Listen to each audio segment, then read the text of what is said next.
Abang lihat air itu? Dia tetap mengalir tak berhenti-henti. Walaupun dia lemah dan sedikit, dia akan mengalir terus ke laut. Di sana dia akan berkumpul menjadi satu tenaga yang kuat, menjadi ombak dan gelombang yang menenggelamkan kapal. Eddie Osmera, seniman kacak dari Kelantan. Jarang sekali dunia perfilman pada waktu dulu menampilkan pelakon lelaki yang berasal dari negeri Kelantan. Namun, seniman ini seringkali mewarnai dunia perfilman dan terkenal dengan gaya bahasanya yang indah serta tutur katanya yang lembut. Beliau adalah seniman Eddie Osmera atau nama sebenarnya Sheikh Osman Sheikh Ibrahim. Eddie Osmera dilahirkan pada tahun 1943 di Kampung Bunut Payung, Kota Baru, Kelantan. Bapanya merupakan seorang peniaga batu permata yang berbangsa Turki. Manakala ibunya pula berketurunan Melayu, beliau telah kehilangan ibu semenjak dari kecil lagi. Jika dilihat aksinya dalam setiap persembahan dalam dunia lakonan, beliau berada di kelas yang tersendiri yang meletakkannya sebagai seorang pelakon yang berkaliber. Ini kerana jika dilihat kebanyakan filem lakonannya seolah-olah menggambarkan kepribadian yang sebenar. Eddie Osmera dilihat bukan sahaja menumpukan kepada kerjaya lakonannya semata-mata, tetapi beliau juga lebih menumpukan kepada soal agama dan ibadahnya, terutama ketika di saat-saat akhir hayatnya. Seniman ini dilihat mempunyai raut wajah yang agak serius, namun di kalangan rakan-rakannya, beliau lebih dikenali sebagai pemuda yang agak pendiam, sehinggakan apabila bertemu dengan orang ramai, beliau memang tidak banyak bercakap. Tetapi beliau juga amat peramah dengan orang lain. Bagi sesiapa yang pernah menemuinya, pasti dapat melihat perilakunya yang amat sopan dan tutur katanya yang teratur sama seperti di dalam filem.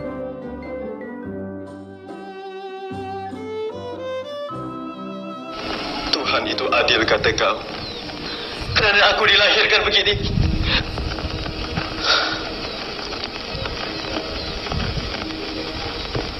Bang, sungguh pun abang dilahirkan begini. Abang tak harus merasa rendah diri dan berputus asa.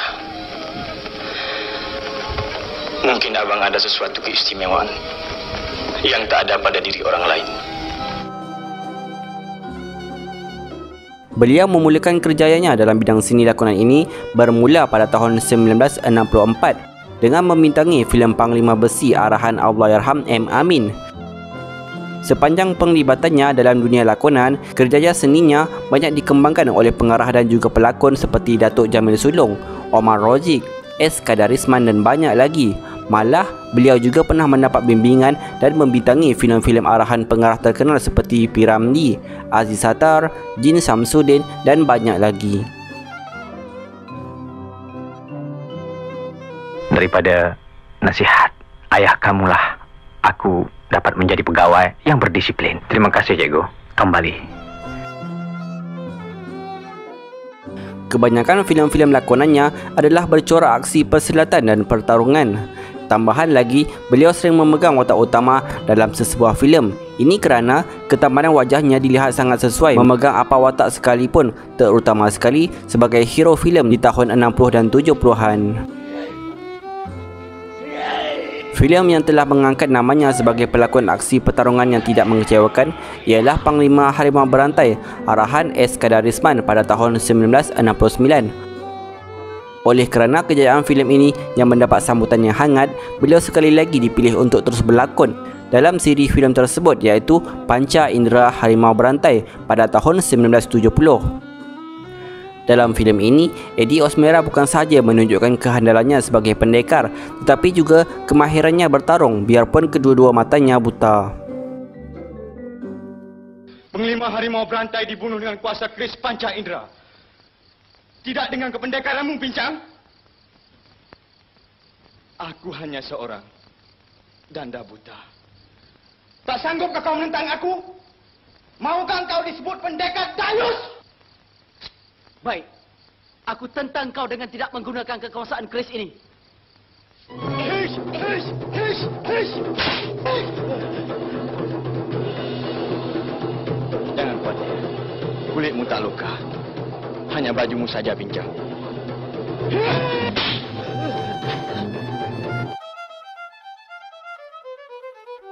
Antara filem-filem lakonannya bersama bapa perfilman negara iaitu Allahyarham Tan Sri P. Ramlee ialah filem Sesudah Subuh 1966, Keluarga 69 1967 dan Dr. Rushdie 1970.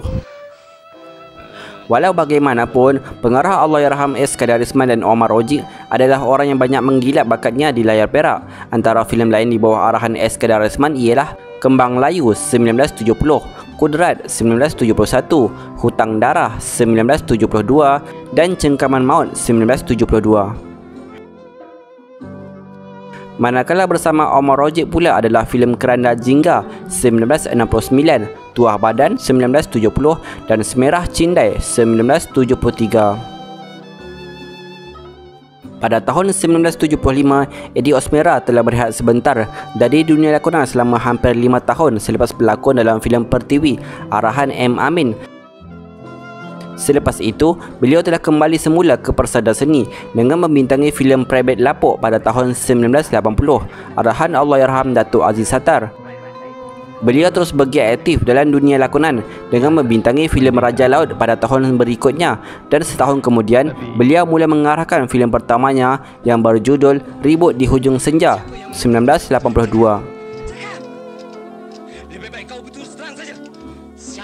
Menerusi filem ini, beliau dicalonkan untuk kategori pelakon lelaki terbaik di Festival Filem Malaysia.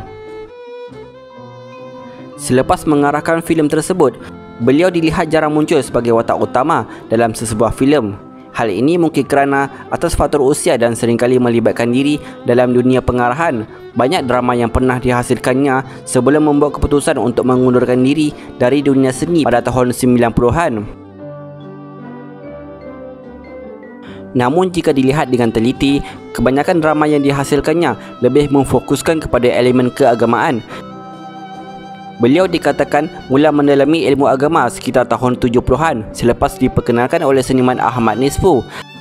Antara drama tempatan yang melibatkannya adalah Kuala Lumpur, arahan Arif Karmahani, Lain Jalan ke Mekah, Sesat Dalam Cahaya dan Cili Padi. Drama arahannya pula berjudul Malam 7 Likur, Hormat Terakhir dan drama Al-Mahdi yang ditayangkan di TV3. Cuma ada terdapat di dalam beberapa hadis Rasulullah sallallahu alaihi wasallam yang menerangkan orang yang bergelar Imam Mahdi itu adalah keturunan Ahlul Bait, yakni keturunan Rasulullah sallallahu alaihi wasallam melalui Sayyidah Fatimah, bangsa Arab, bukan orang Melayu macam kita. Eddie Osmera dikatakan tidak pernah berkahwin sejak dari masa mudanya dan tinggal bersama abangnya Syekh Ahmad Ibrahim 64 tahun. Ini mungkin kerana beliau banyak menghabiskan masanya dengan menumpukan soal agama dan ibadat. Malah di akhir hayatnya, beliau sudah tidak banyak berlakon lagi kerana mungkin telah datangnya kesedaran agama yang amat mendalam sehinggakan di depan rumahnya diletakkan 2 batu nisan semata-mata mengingatkan beliau tentang kematian. Di samping itu, Eddie Osmera juga aktif dalam kegiatan dakwah sepanjang bergelar anak seni.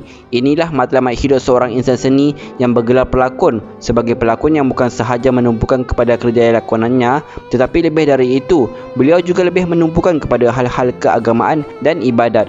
Maka hal inilah yang berlaku ketika dia di saat-saat akhir hayatnya.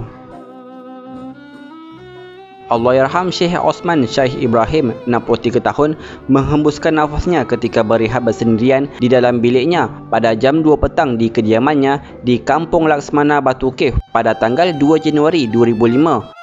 Allahyarham meninggal dunia kerana sakit jantung 2 minggu selepas dibenarkan keluar dari Institut Jantung Negara IJN Kuala Lumpur selepas sebulan menerima rawatan di institut berkenaan. Jenazah Allahyarham disembahyangkan di kediamannya sebelum dikebumikan di tanah perkuburan Islam Sungai Tua Batu Cave kira-kira jam 7 malam.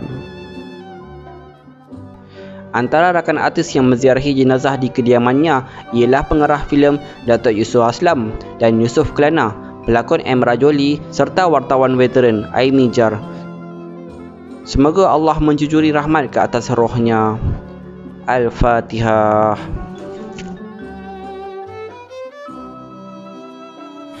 Ya Allah, palingkanlah dan pindahkanlah hati anakku Hakiki dan kawan-kawannya daripada kesesatan kepada kebenaran yang mutlak.